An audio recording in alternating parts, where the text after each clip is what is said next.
अस्सलाम वालेकुम रहमतुल्लाहि वबरकात। मुझे उम्मीद है कि आप सब लोग खैर खैरियत से होंगे। मैं एक बात करना चाहता हूँ कि एक गांव के अंदर दो ग्रुपों की आपस में बहुत सख्त दुश्मनी थी और बहुत खूनी दुश्मनी थी। एक दूसरे के बहुत ज़्यादा कत्ल किए हुए थे और थे भी दोनों बहुत आपस में क्लोज रिश्तेदार, सगे कज़न थे। और एक बंदा दूसरे गांव में गया और बात चल रही थी और वो खड़ा होकर सुनने लगा कि यार ये तो मेरे कोई गांव की बात चल रही है। तो वो गांव की कोई औरतों के बारे में या कोई इस तरह की बात कर रहे थे कि ये फलां फलां फलां ऐसे। तो उस बंदे ने कहा, जब गौर से सुना तो वो उस बंदे के मुखालिफ जो दुश्मन थे उनके घरों की कोई बात चल रही थी।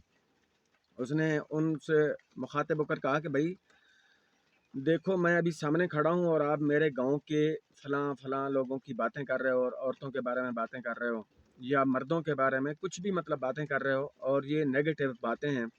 तो लिहाजा अभी मेरे गांव की इज्जत की बात है, आप लोग बातें नहीं कर सकते हो मेरे होते हुए। हाँ, मैं नहीं हूँ, आप बेशक जो मर्जी और लोग भी कहते रहे होंगे, लेकिन मेरे सामने कम अज़ कम ये बात नहीं कर सकते हो, क्योंकि मुझे गैरत मेरी गवारा नहीं करती कि मैं अपने गांव की बातें सुनूं। ये मेरे गांव की इज्जत का सवाल है।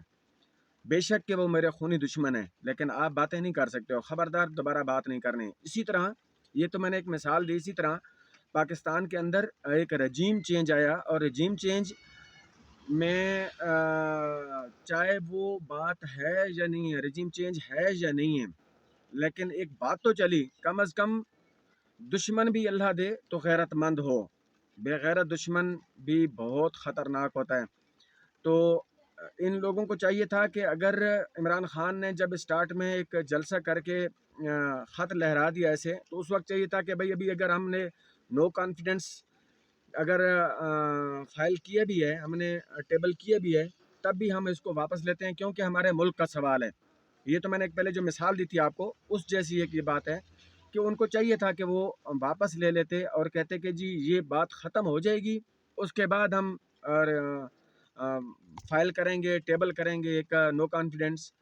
तो उसके बाद देखा जाएगा। इमरान खान के साथ हमारी मुखालफत लाख सही, लेकिन अभी पाकिस्तान की इज़्ज़त का सवाल है, क्योंकि दूसरा मुल्क एक हमारे मुल्क के अंदर मुदाखलत या कुछ भी कर रहे हैं।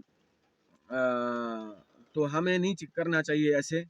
ये बात मैंने मिसाल इस वजह से दी कि ऐसे गैरतमंद दुश्मन होने चाहिए जो अपने ख़ास दुश्मन की दूसरे गांव के अंदर बात सुनना गवारा नहीं करता। तो हमारे मुल्क के अंदर हुक्मरान कैसे दूसरी मुल्क की बात सुनना चाहते हैं।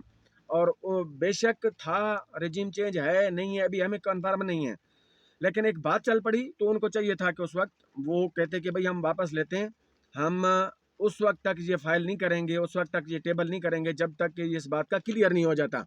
ये होती है गैरतमंदी। तो इनको चाहिए था कि दुनिया की भी, अपनी आवाम की भी बात सुनते, मुखालिफ की भी बात सुनी जाती है, और इनको चाहिए था कि मुखालिफ की बात सुनते। मेरी एक मिसाल देने का मकसद ये था कि इन लोगों को आप लोग बाबर कराएं, ख़ासकर जो हमारे न्यूट्रल बैठे हैं या जो कॉन्फिडेंस कर रहे हैं। बहरहाल अल्लाह बेहतर करे। गैरतमंद हो, दुश्मन हो, गैरतमंद हो।